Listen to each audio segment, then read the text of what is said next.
High-profile corrections in the Sun Belt are currently dominating the housing narrative, with statewide drops of 5.5% in Florida and a 7% plunge in Austin. The data suggests a widespread cooling, but these specific regional pullbacks are masking a much broader trend. According to the latest Metropolitan Price Report, the majority of the country is still moving upward. Out of 235 tracked markets, 167 are seeing price gains, accounting for 71%. This creates a two-speed housing market. High-cost coastal regions are undergoing price corrections, while the Northeast and Midwest prove remarkably resilient. Real estate wealth is actively recentering, moving away from previous hotspots and consolidating in the Rust Belt and the Northeast. To understand this sudden acceleration, we have to look at the specific economic factors driving these colder, traditionally slow-moving markets. The first two factors involve a severe inventory crisis. Supply in these regions remains 75% below pre-pandemic levels, which creates an immediate collision with buyers seeking more affordable entries than they can find on the coasts. This is exacerbated by a lack of new construction. In 9 of the top 10 rising markets, the number of new home listings is lower than the national average, meaning supply cannot expand to meet the incoming demand. Finally, remote work migrants are bringing coastal salaries into these lower-cost regions. Because local home values are lower, these owners face a smaller mortgage lock-in effect, allowing them to trade up without the massive payment jumps seen in more expensive states.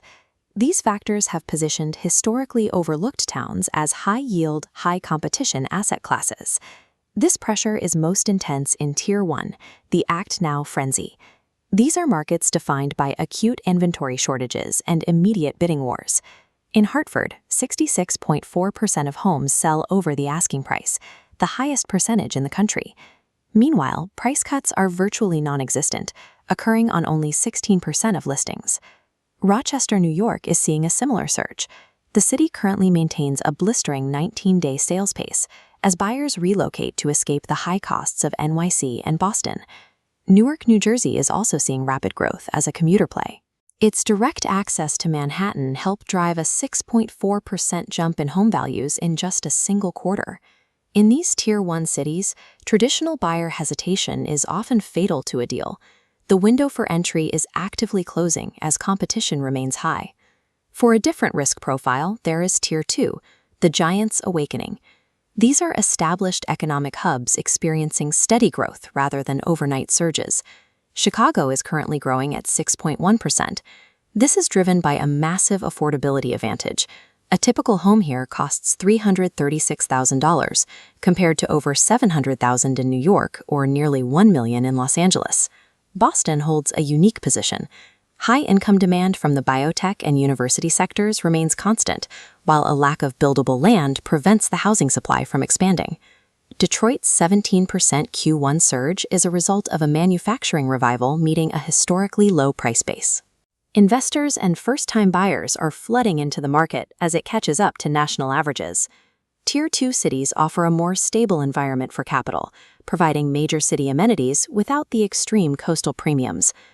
Finally, Tier 3, the value play, focuses on markets where entry points are low enough that even small shifts in demand create significant percentage gains. Toledo, Ohio is the standout here. With a median list price around $190,000, the market is projected to see 13.1% growth this year. Milwaukee is seeing steady appreciation of nearly 5%. Much of this is fueled by buyers who have been priced out of nearby Chicago and are seeking more accessible price points.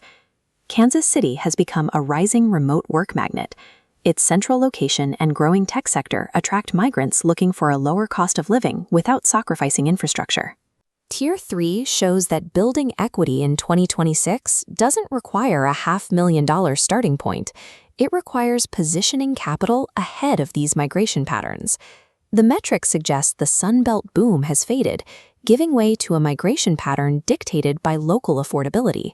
This means buyers must adapt their negotiating tactics to the geography. While you may have leverage in a correcting Florida market, playing hardball in the booming Midwest often leads to a lost deal. Even in these rising tiers, blind buying is a mistake. Success requires researching local employment hubs and neighborhood-level inventory before acting. The historic opportunities of 2026 are found by looking past the national headlines and following the migration data inland.